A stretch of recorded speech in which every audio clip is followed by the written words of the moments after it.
All right, let's start with the power supply. This power supply of this radio is powered by something else. So the power supply is DC coming in. So it's 13.8 volts usually from a car. This is what it's designed for. You can run them with 12 volts, but you'll probably lose some power. But ideally they're designed for 13.8 volts. It has an inline fuse, a 1 amp fuse, which is important. We'll get to that later. Comes in, ground goes to the ground of the PC board, soldered down right there.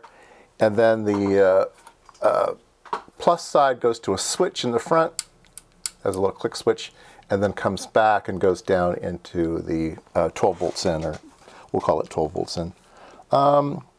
Then it goes to looks like some regulators. So let's take a look at the schematic. So we have the 1 amp fuse, there's the switch. Then it goes into an inductor. So the inductor is this big thing right down here, okay? And you need really good filtering in radios because any noise coming in will get picked up by the radio and will sound like static or something else in the radio. So you need to make sure it's filtered really well. So they have this big 500 microhenry inductor and a 1500 microfarad capacitor. There is also a 10 microfarad capacitor over here. They probably wanted something local here. I probably would have also put in like a 0.1 microfarad ceramic or something for high frequency. These are only really good for low frequency. I'd probably put in a high frequency thing. And then it goes into a 3-terminal regulator for 5 volts and a 3-terminal regulator for 8 volts. And so we need to talk about these a little bit, but let's see. Before we get there, let's talk about this diode. What does this diode do?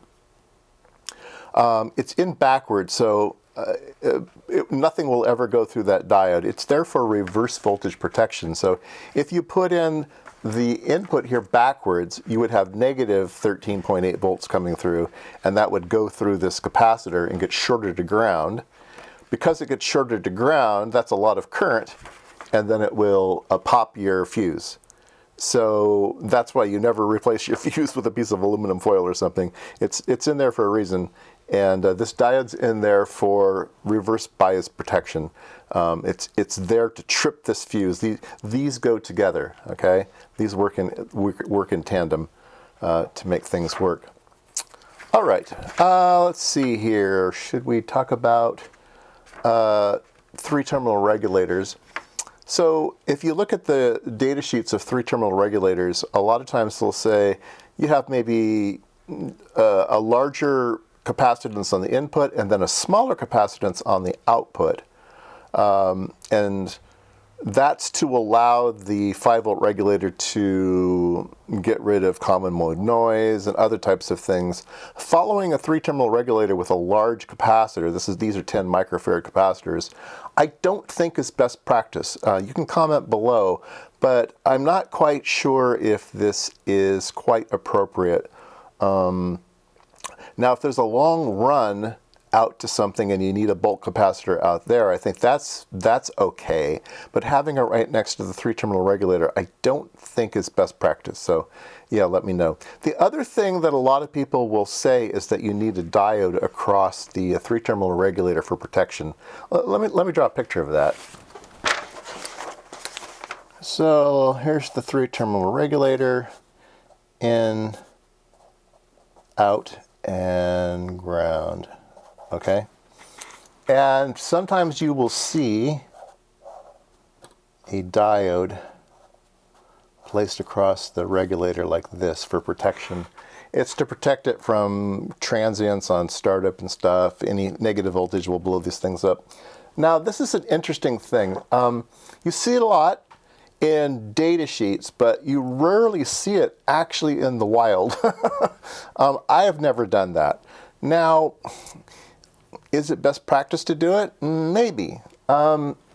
This diode shows up in the Texas Instrument data sheet, but it does not show up in the ON Semiconductor data sheet. So they didn't even bother to mention it in their data sheet. So I don't know if the parts have gotten better over age or whether this was just overly cautious and nobody does it. I have seen it in the wild. I have seen this actually in products, but it's rare. It is rare. It does actually add quite a bit of money, in the grand scheme of things. So whether you put it in or not is up to you. But I thought I'd mention it.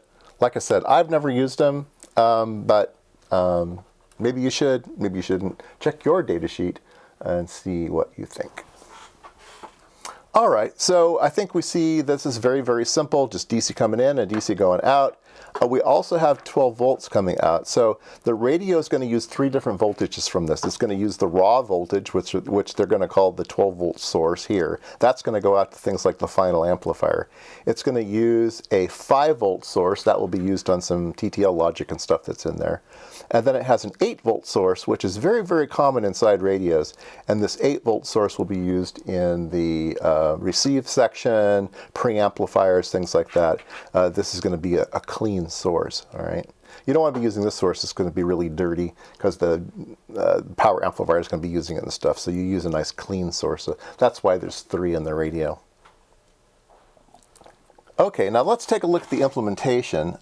We have these wires. These are solid core wires. Maybe not the best choice. They do break. So I think a lot of people would say use stranded wire here, but it's solid. This is solid wire. It comes in. The connection to ground is really, really bad. I can see that it's extremely cold solder joint. I know you can't see it on the camera, but down here, yeah, it looks really bad, and the wire wiggles. It seems like there's, it just doesn't seem right down there. So I'm going to resolder that. Anyway, here's the big capacitor, and here's that big inductor. The 8 volt regulator is bolted down to the PC board. So the PC board is acting also as a heat sink. This big copper pour, they're using it as a heat sink. That's fairly common.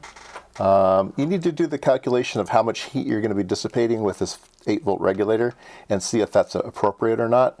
You might want to put a little heat sink here, but they're using the PC board.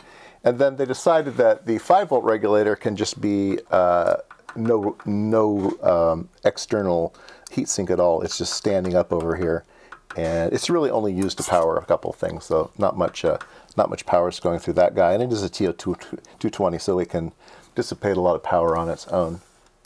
All right.